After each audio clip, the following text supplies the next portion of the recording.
ایک بدو آیا، کہنے لگا اے محمد، آپ نے کہا لبیک۔ اب بدتمیزی کا جواب ہمیشہ محبت سے دیتے تھے، آپ نے کہا لبیک۔ کہنے لگا تین باتیں سمجھ میں نہیں آتی تمہاری۔ آپ نے کہا کیا؟ کہ تم کہتے ہو ہم باپ دادے کا دین چھوڑ کر تیرے دین پر آئیں گے، ہم کیوں چھوڑیں گے؟ اچھا، اور کہ تم کہتے ہو روم فتح ہو جائے گا، ایران فتح ہو جائے گا، اتنے بڑے بادشاہ تیرے فقیر بندے کیسے فتح کریں گے؟ اچھا، تیسری کہ تم کہتے ہو مر کے مٹی ہو کر پھر زندہ کیے جائیں گے، کون زندہ ہوا ہے آج تک؟ کوئی پیو دادا ساڈا اٹھی تے قبریں سارے موئے پہ کتھوں آ گئے؟ آپ مسکرائے، آپ نے کہا لعلک تطول بک الحیا، انشاءاللہ تیری زندگی لمبی ہوگی تو دیکھے گا سارا عرب میرا کلمہ پڑھے گا، ایران اور روم بھی ٹوٹ کے آئے گا، اور باقی رہے گی تیسری بات مر کے اٹھنے والی، تو اس دن تیرا ہاتھ پکڑ کے تجھے بتاؤں گا۔ تیسری گل پوری ہوئی کہ نہیں ہوئی؟ وہ کہنے لگا میں نہ مانوں، بڑا کوئی تکڑا ہے، واپس ہی ٹر گیا۔ جب مکہ فتح ہوا، عرب مسلمان ہو گئے، کہنے لگے ایک غلطہ ہو گئی۔ حضرت عمر کے زمانے میں ایران بھی فتح ہو گیا اور روم بھی فتح ہو گیا، کہنے لگے دوئی بھی ہوگی کہ دن تری ہو ہی نہ جاوے، بھلیا کلمہ پڑھ لے۔ تو اس نے کلمہ پڑھا اور ہجرت کر کے مدینے آ گیا اور زندگی مدینے گزاری۔ حضرت عمر جب وہ آتا ان کی مجلس میں، حضرت عمر اس کو فل پروٹوکول دیتے، تو صحابہ حیران ہوتے، ایک بدو کے لیے عمر جیسا بندہ پروٹوکول کیوں دیتا ہے؟ تو ایک دن انہوں نے فرمایا میں تمہیں بتاؤں میں سے کیوں پروٹوکول دیتا ہوں؟ میں اس مجلس میں تھا جس میں یہ آیا تھا، اور اللہ کے نبی نے اسے فرمایا تھا قیامت کے دن تیرا ہاتھ پکڑ کے تجھے یاد دلاؤں گا کہ موت کے بعد زندگی ہے کہ نہیں، اور قیامت کے دن جس کا ہاتھ میرے نبی نے پکڑ لیا جنت میں پہنچانے سے پہلے کبھی نہیں چھوڑیں گے۔ لہذا یہ بڑا خصوصی آدمی ہے، اس کو میرے نبی نے پکڑ کے جنت میں پہنچانا ہے۔ میرے بھائی بہنوں میں یہ کہنے آیا ہوں، اپنے ہاتھ چھڑا کر نبی کے ہاتھوں میں دے دو۔ میرے نبی ایک خوبصورت زندگی لے کر آئے جس میں کچھ حصہ عبادات، مختصر عبادات ہیں، نماز 5 وقت ہے، باقی کچھ نہیں، روزہ سال کے بعد ہے، وہ ابھی آ رہا ہے۔ میرے نبی پہ 9 رمضان آئے، 9 میرے نبی پر 9 رمضان آئے۔ مدینہ جانے کے بعد ہجرت کے دوسرے سال شعبان کی 2 تاریخ کو پیر کے دن روزے کا فرض ہونا نازل ہوا، اور میرے نبی ستمبر میں پہنچے ہیں مدینہ منورہ، اور رمضان یوں پیچھے جا رہا ہے، ستمبر سے اگست میں آیا ہے، اگست سے جولائی میں آیا ہے، اور جولائی سے جون میں آیا ہے، اور میرے نبی اللہ کے پاس چلے گئے۔ سارا رمضان میرے نبی نے گرمی کا گزارا، 9 رمضان سارے گرمی کے روزے، اور میرے نبی کی سحری ہوتی تھی 2 کھجور اور 1 گلاس پانی پر روزہ رکھتے تھے عام طور پر، کبھی کبھی کھانے کو بھی مل جاتا تھا، لیکن 2-3 کھجوریں اور 1 گلاس پانی، اس پر میرے نبی نے 9 رمضان گزارے، اعتکاف کر کے دکھایا، پورا مہینہ 20 دن 10 دن، پھر ساری زندگی 10 دن کا اعتکاف فرمایا شب قدر کی تلاش میں، اور امت کو خوشخبری سنائی۔ رمضان آ رہا ہے تو میں تھوڑی سی تفصیل بتا دوں۔ میرے نبی منبر پر آئے، کہنے لگے ماذا یستقبلکم وماذا تستقبلون، وہ کون آ رہا ہے؟ صحابہ وہ کون آ رہا ہے؟ پھر ہم نے کہا وہ کون آ رہا ہے؟ حضرت عمر کھڑے ہو گئے، یا رسول اللہ اوحی نزل، کیا کوئی وحی آ گئی؟ کہا کیا کوئی دشمن آ گیا؟ نہیں۔ تو پھر کون آ رہا ہے؟ آپ نے کہا رمضان آ رہا ہے، رمضان آ رہا ہے، جنت کے دروازے کھل گئے، جہنم کے دروازے بند ہو گئے، رات کی تراویح کی نماز ملی۔ آپ کا رمضان آج کل بڑا اوکھا ہوگا لیکن اجر بھی بڑا ہوگا۔ میں نے ایک دن پہلے واپسی رکھی بھی، 18 گھنٹے کون ہی تھے بھوکا رہے آپ تو پھنسے ہوئے، میں تو نہ پھنسوں، تو اس کا اجر بھی اس کے مطابق ہوگا، اجر بھی اس کے مطابق ہوگا۔ تو میرے نبی کا سارا رمضان گرمیوں میں گزرا ہے، گرمیوں میں گزرا ہے، اور آپ نے 3 دن تراویح کی نماز پڑھائی۔ پہلے کسی امت پہ تراویح نہیں آئی، ہماری امت، اس امت پہ تراویح کی نماز آئی۔ پہلی امت کا روزہ مشکل، تو ہمیں ایک آسانی ملی، قیس بن سرمہ، پہلی امت کا روزہ 24 گھنٹے، 24 گھنٹے 24 گھنٹے. جب ہمارے اوپر رمضان آیا 24 گھنٹے. پہلا روزہ، دوسرا روزہ. قیس بن سرمہ ایک صحابی ہیں، اونٹ چرانے والے. اگلا روزہ کیسے شروع ہوتا تھا؟ سورج ڈوبنے کے بعد آنکھ لگ گئی، روزہ شروع ہو گیا. روزہ شروع ہو گیا. جب تک جاگ رہے ہو کھاتے رہو، آنکھ لگی روزہ شروع ہو. یہ گھر آئے، کہنے لگے بیوی سے کوئی افطاری ہے؟ کہنے لگے ویلے بیٹھے ہیں، کیسا کوئی نہیں. پھر کہنے لگے تو اتنا تھک کے آیا ہے تو چلو میں تیرے لیے کچھ انتظام کر کے لاتی ہوں. اب یہ تھکے ہوئے آئے تھے، یہ لیٹے اور آنکھ لگ گئی، سورج ڈوب گیا. بیگم کو آنے میں دیر ہو گئی. جب وہ آئی دیکھا تو سوئے ہوئے. کہا لگتا ہے ابن سرمہ، ارے سرمہ کے بیٹے تیرا تو کم ہو گیا. ان کی آنکھ کھلی، کیا ہوا؟ کہ اگلا روزہ شروع ہو گیا. تو ظہر کی نماز میں آئے مسجد میں تو بے ہوش ہو کے گر گئے. تو اللہ کے نبی نے پوچھا اس کو کیا ہوا؟ کہ یا رسول اللہ یہ سحری کے بغیر روزہ شروع کر دیا. تو میرے نبی کا دل ایک دم مٹھی میں آیا. تو میرے اللہ نے قرآن اتارا، چل میرے حبیب آپ کو رنجیدہ نہیں دیکھ سکتا، آپ کی امت کو اجازت ہے سحری تک کھاؤ، کلوا واشربوا حتی یتبین لکم الخیط الابیض من الخیط الاسود من الفجر ثم اتموا الصیام الی اللیل. رات کو آسانی کر دی، کھاؤ پیو.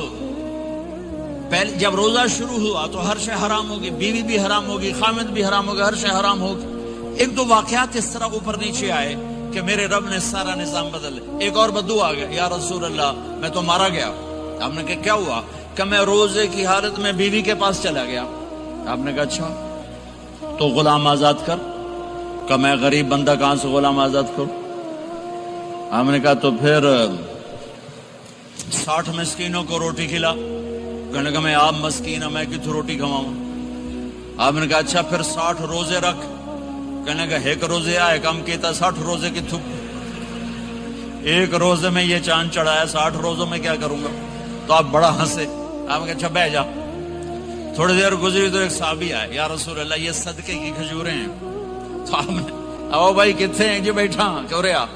یہ لے جا اور مدینے کے 60 غریبوں کو دے دے. وہ کہنے لگا یا رسول اللہ اللہ کی قسم مدینے میں مجھ سے بڑا غریب کوئی نہیں، تسی یہ نہیں کرو، میرا جرمانہ مینوں ہی حلال کرو. تو آپ اتنا ہنسے کہ یہ دانت نظر آنے، یہ داڑے نظر آئے. اتنا ہنسے یہاں تک آخری دانت نظر آنے لگے. آپ نے کہا اچھا بھائی تیرا جرمانہ تینوں ہی حلال کیتا، پر اور کسی واسطے نہیں، صرف تیرے واسطے. تو یہ اوپر نیچے ایسے کام ہوئے تو میرے رب نے کرم کیا کہ چلو تمہارے لیے رات ساری حلال ہے، ہر حلال چیز حلال ہے. سحری کے بعد ختم. تو روزہ کھانے کا ٹائم تبدیل کیا، ایک نماز کا اضافہ کیا، تراویح. وہ چونکہ مشکل ہوتی ہے تو اللہ نے اجر بڑھا دیا. میرے نبی نے خوشخبری سنائی، میری بات دھیان سے سننا. رمضان آنے والا ہے، تراویح آنے والی.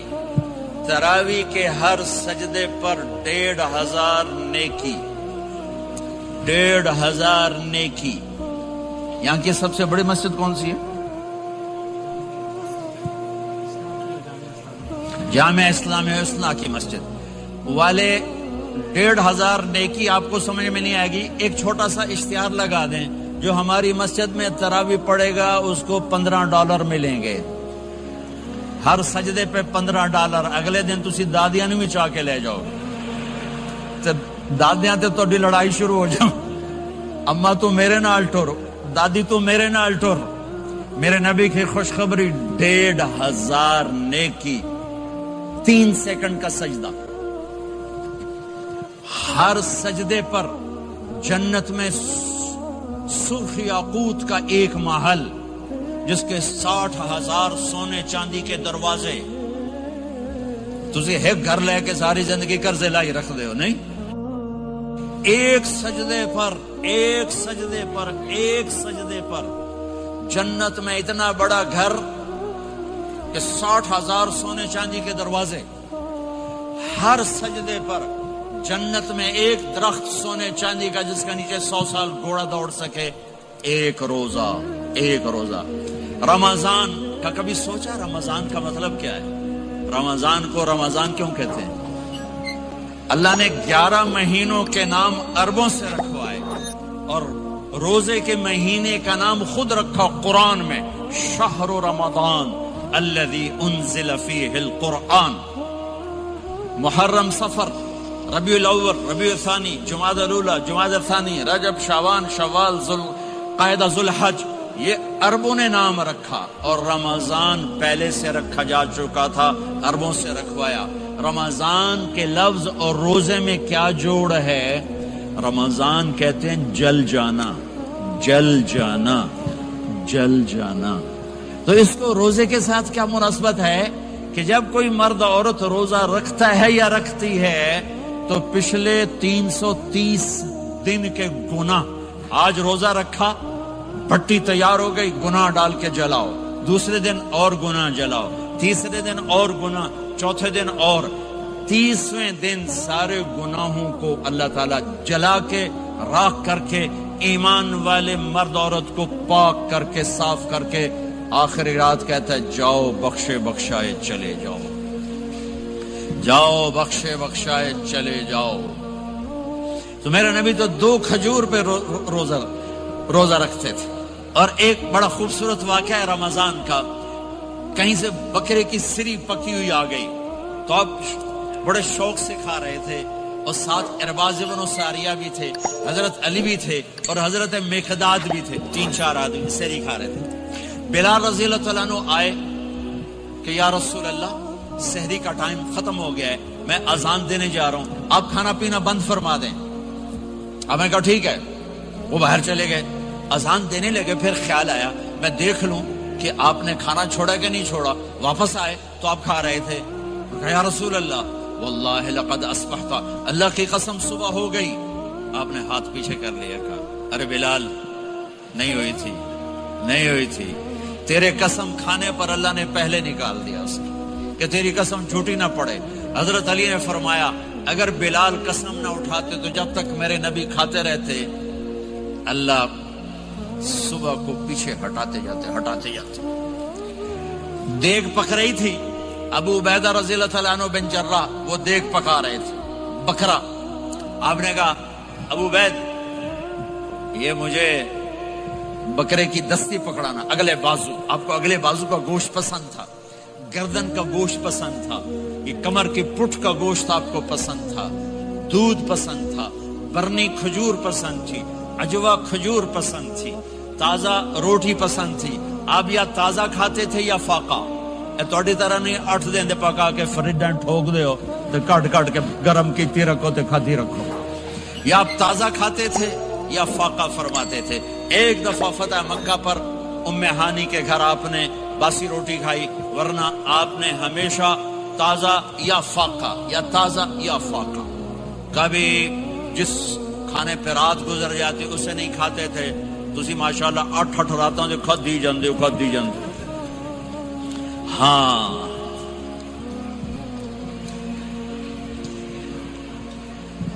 تو کہنے لگے عبید یہ دستی پکڑانا. تو انہوں نے ایسے بکرے کا بازو نکال کے پورا آپ نے یوں پکڑا، نوچ کے پھینکا. کہ دستی پکڑانا. انہوں نے یوں نکالا ڈوئی سر، آپ نے پکڑا، کھایا. کہا مجھے بکرے کا بازو دستی پکڑانا. کہا یا رسول اللہ بکرے کی 2 ہی ہوتی ہیں. آپ نے کہا تیرا بھلا ہو جائے، اگر تو میرے کہنے پہ ڈوئی ڈال دیتا، جب تک میں کہتے رہتا اللہ مجھے نکال کے کھلاتا رہتا، اللہ مجھے نکال کے کھلاتا رہتا. اللہ نے رمضان بھیجا ہوا ہے، رمضان آ رہا ہے. اللہ کی رحمتوں کا جنت کے دروازے کھل گئے، جہنم کے دروازے بند ہو گئے. ایک دوسرے کو معاف کر دو، روزے کی حفاظت کرو. آپ بہت سے بہن بھائی آئے بیٹھو، لڑے ہوئے ہوگے، ناراض ہوگے، میاں بیوی لڑے ہوئے ہوں گے، بھائی بہنیں لڑی ہوں گی. رمضان آ رہا ہے، تیاری کرو. جیسے حج پر جانے سے پہلے معافی مانگتے ہو، رمضان سے پہلے بھی ایک دوسرے سے معافی مانگو، ایک دوسرے کو معاف کرو، ایک دوسرے کو درگزر کرو. خود جا کے معافی مانگ لو، اللہ آپ کا مقام اونچا کر دے گا، مرتبہ اونچا کر دے گا. آخری رات اللہ تعالیٰ فرماتے ہیں جاؤ، تمہارے رات کی قیام اور دن کے روزے کے بدلے تمہیں سب کو معاف کر دیا. مانگو، اور ایک رات اللہ نے شب قدر بنائی جو 1000 راتوں کے برابر کر دی. وہ آج آپ کی تو راتیں ہی بڑی چھوٹی ہیں، 5 راتیں جاگ لو 3 گھنٹے دی بھی نہیں رات ہوندی، تو 5 راتیں جاگ لو، 21 23 25 27 29، ان میں سے ایک رات ضرور شب قدر ہوگی. ایک رات کا جاگنا 80 سال کی عبادت سے بڑھیا ہو جائے گا. صرف ایک رات کا جاگنا، ایک رات کا جاگنا. ایک شرط ہے، دل میں بغض نہ ہو، نفرت نہ ہو، حقارت نہ ہو. کسی مسلمان کو حقیر نہ جانو، بلکہ کسی انسان کو حقیر نہ جانو، تو آپ کی بندگی اللہ کی بارگاہ میں پہنچ کر آپ کے مقام کو اونچا کر دیں گی. تو عبادات میں ایک نماز ہے، پھر ایک روزہ ہے، پھر زکوٰۃ اور حج مالدار لوگوں کا فریضہ ہے، غریبوں کا نہیں ہے، متوسط طبقے کا نہیں ہے. تو عبادات کا جو نصاب ہے بڑا مختصر ہے. 5 نمازوں پہ کتنا وقت لگتا ہے؟ روزے سال کے بعد آتے ہیں، گنجائش ہے، بیمار ہو بعد میں رکھ لو، مریض ہو بعد میں رکھ لو. زکوٰۃ سارے سال میں کسی وقت دے دو، حج زندگی میں کب کسی وقت کر لو. یہ ایک چھوٹا سا نصاب ہے. دوسرا میرے نبی کی زندگی کا پہلو جسے میں ہائی لائٹ کرنا چاہتا ہوں، جو نمایاں ہے، جو روشن ہے، وہ میرے نبی کی زندگی ہے، وہ میرے نبی کے اخلاق ہیں، وہ میرے نبی کا درگزر ہے، میرے نبی کا پیغام محبت ہے. میرے نبی نے فرمایا اسلام کا سب سے مضبوط عمل کیا ہے؟ ایو اور الاسلام اوثق. صحابہ نے کہا الصلاۃ، نماز. آپ نے کہا نہیں. جہاد؟ آپ نے کہا نہیں. روزہ؟ آپ نے کہا نہیں. حج؟ آپ نے کہا نہیں. اسلام کا سب سے مضبوط عمل کیا ہے؟ صحابہ نماز. جی نہیں. جہاد نہیں. روزہ نہیں. حج نہیں. اچھا یا رسول اللہ پھر کیا ہے؟ سنو اور سے توجہ سے. میرے نبی نے فرمایا اسلام کا سب سے مضبوط عمل آپس میں محبت کرنا ہے. اللہ کے لیے محبت کرنا ہے. اللہ کے لیے محبت کرنا ہے. اللہ کے لیے محبت کرنا ہے. اسلام پیغام محبت ہے. میرے نبی کی زندگی محبت کی پوری تصویر ہے. کسی سے نفرت نہیں، بغض اللہ کے لیے، محبت اللہ کے لیے. یہ اسلام کا سب سے مضبوط عمل ہے. میرے بھائیوں، میری بہنوں، اب دور دراز جگہ میں ہو، اب آپ یہیں کے، جن کے پاس پاسپورٹ ہیں وہ یہیں کے شہری ہیں. یہ آپ کا دیس ہے، یہ آپ کا وطن ہے. اسے محبت سے بھرو. پاکستان کی نفرتیں یہاں نہ زندہ کرو. ہندوستان کی نفرتیں، بنگال کی نفرتیں یہاں مت زندہ کرو. آپس میں امت بن کے رہو. مذہب کے نام پہ مت لڑو. یورپ میں یہ آگ لگی ہوئی ہے. میں بہت عرصے کے بعد آیا ہوں، مجھے نہیں پتا کہ یہاں مذہبی نفرت ہے یا نہیں ہے، لیکن چونکہ یورپ میں بہت دفعہ جانا ہوتا ہے، ہر سال ہوتا ہے، وہاں یہ جھگڑے، نفرتیں، ہماری مسجد تمہاری مسجد، ان کے پیچھے نماز نہیں، ان کے پیچھے نماز نہیں، یہ تو مسلمان ہی نہیں، یہ تو گستاخ رسول ہیں، یہ وہابی ہیں، یہ کافر ہیں. دیکھو میں ہاتھ جوڑتا ہوں، امت بن کے رہو، امت بن کے رہو، مومن بن کے رہو، مسلم بن کے رہو، مومنہ بن کے رہو، مسلمہ بن کے رہو. اختلاف رائے کو برداشت کرو. یہاں چاند کے مسئلے میں اختلاف ہوتا ہے، روزے کے ٹائم میں اختلاف ہوتا ہے. علماء سے کہتا ہوں اس اختلاف کو مٹھاؤ. جس میں سہولت ہو سارے وہ لے لو.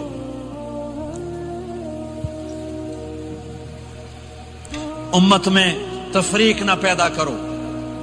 یہ علماء کے سامنے ہاتھ جوڑتا ہوں، جس میں امت کو زیادہ سہولت ہو. ما خیر بین امرین الا اختار ایسرہما. 2 کام جب میرے نبی کے سامنے ہوتے تھے، جو مشکل ہوتا تھا چھوڑ دیتے تھے، جو آسان ہوتا تھا لے لیتے تھے. تو میرے بھائی بہنوں، یہ مذہب کی نفرت پاکستان میں، بنگلہ دیش میں اور انڈیا میں آگ لگی ہوئی ہے. امت بن کے رہو، امت بن کے رہو. اگر آپ اور میرا مسائل میں اختلاف ہے تو یہ ہماری محبت کو نہ ختم کرے، ہمارے تعلق کو نہ ختم کرے، ہماری نفرتیں نہ پیدا ہوں. اختلاف ہے، شروع سے تھا، آج بھی ہے، آئندہ بھی رہے گا، لیکن اللہ کے واسطے، اللہ کے واسطے، اللہ کے واسطے اس کو محبت میں بدلو، اس سے محبت میں بدلو، اس سے محبت میں بدلو. اختلاف رائے کو برداشت کرو، مذہب کے نام کی نفرت کو ہوا نہ دو، ہوا نہ دو، اس کو ٹھنڈا کرو، اس پر پانی ڈالو، اسے بھڑکاؤ نہیں، اس پر پانی ڈالو۔ میرے نبی نے عبداللہ بن ابی سے نباہ کر کے دکھا دیا، جو منافقوں کا سردار، باقی منافقوں کا تو کسی کو پتہ نہیں تھا سوائے میرے نبی کے، عبداللہ بن ابی کا منافق ہونا سب کو معلوم تھا، یہ منافق ہے، اور آپ کے پیچھے نمازیں پڑھتا رہا، آپ نے اس کے اپنے ساتھ رکھا، لیکن آپ پانی پی رہے تھے۔ عبداللہ بن ابی کے بیٹے عبداللہ پکے صحابی تھے، کہنے لگے یا رسول اللہ تھوڑا پانی تو بچا دیں۔ آپ نے کہا کیا کرو گے؟ کہا اپنے باپ کو پلاتا ہوں شاید ایمان مل جائے۔ آپ نے پکڑا دیا، گھر آیا، کہا ابا یہ پانی پی لے۔ کہنے لگے یہ کیا ہے؟ کہا یہ میرے نبی کا بچا ہوا پانی ہے، پی لے شاید تجھے ایمان مل جائے۔ سنو، کہنے لگا وہاں سے کسی کا پیشاب لیا وہ پی لوں گا، یہ نہیں پیتا، کسی کا پیشاب لیا وہ پی لوں گا، یہ نہیں پیتا۔ وہ واپس جا کر کہنے لگے یا رسول اللہ اجازت ہے میں اس کا سر اڑا دوں؟ آپ نے کہا نہیں، تیرا باپ ہے، یہ کام نہیں کرنا، میں نہیں چاہتا کہ لوگ کہیں محمد اپنے ساتھیوں کو قتل کرتا ہے۔ اور جب وہ مرا کم وقت ان کے بیٹے آئے، یا رسول اللہ میرے باپ کو جنازہ پڑھائیں گے؟ آپ نے کہا پڑھاؤں گا۔ کفن دیں گے؟ کہا دوں گا۔ کہ اپنا کرتا دے دے۔ آپ نے کرتا اتار کے دیا، جا اس کو کفن دے دو کہ شاید کم وقت بخشا جائے۔ اور اب اتنی نفرت ہے کہ ایک دوسرے کا جنازہ بھی نہیں پڑھتے، سلام بھی نہیں کرتے، مسجدوں میں لڑائیاں ہو رہی ہیں۔ آپ نے کرتا دیا، اس کو پہنایا، آپ جنازے کے لیے کھڑے ہوئے، حضرت عمر آگے آ گیا، یا رسول اللہ آپ کو پتہ یہ کون ہے؟ کہ عمر مجھے بتاتے ہو یہ کون ہے؟ مجھے نہیں پتا کون ہے۔ کو اس کا آپ جنازہ کیوں پڑھ رہے ہیں؟ کہ اللہ نے کہا ہے پڑھ یا نہ پڑھ میں معاف نہیں کروں گا، تو میں پڑھتا ہوں شاید اللہ معاف کر دے۔ یہ میرے نبی کے اخلاق ہیں، یہ میرے نبی کے اخلاق ہیں، یہ میرے نبی کی خوبصورت زندگی ہے۔ آپ نے جنازہ پڑھا دیا، پھر اس کے دفن میں شریک ہوئے، آپ پیچھے پہنچے تو وہ قبر میں اتار دیا تھا کہ باہر نکالو۔ قبر سے باہر نکال کے اپنے لعاب تھوک کو منہ سے نکال کر اس کے منہ میں ڈالا کہ شاید اس کی بخشش ہو جائے۔ اس کو دیکھ کر 100 منافقوں نے کلمہ پڑھا کہ اتنا بڑا خلق صرف نبی کا ہی ہو سکتا ہے۔ تو میرے بھائی بہنوں، بہت بڑا مجمع آیا ہوا ہے۔ میرے نبی کی زندگی کا دوسرا پہلو، میرے نبی کی زندگی، معاشرت، پاکیزہ اخلاق، محبت بھرا پیغام، ماں باپ کے لیے، بیوی کے لیے، بیوی کا خامد کے لیے، بہن بھائیوں کا ایک دوسرے کے لیے، یہ ایک خوبصورت زندگی ہے جو آج ہم بھول چکے ہیں، مٹ چکی ہے، مٹا چکے ہیں۔ میرے نبی کے خوبصورت اخلاق، میرے نبی کا درگزر کرنا، میرے نبی کا معاف کرنا۔ 21 برس قتل کے منصوبے بنانے والوں کو آپ نے کہا مکے والے جاؤ معاف کیا، جاؤ معاف کیا۔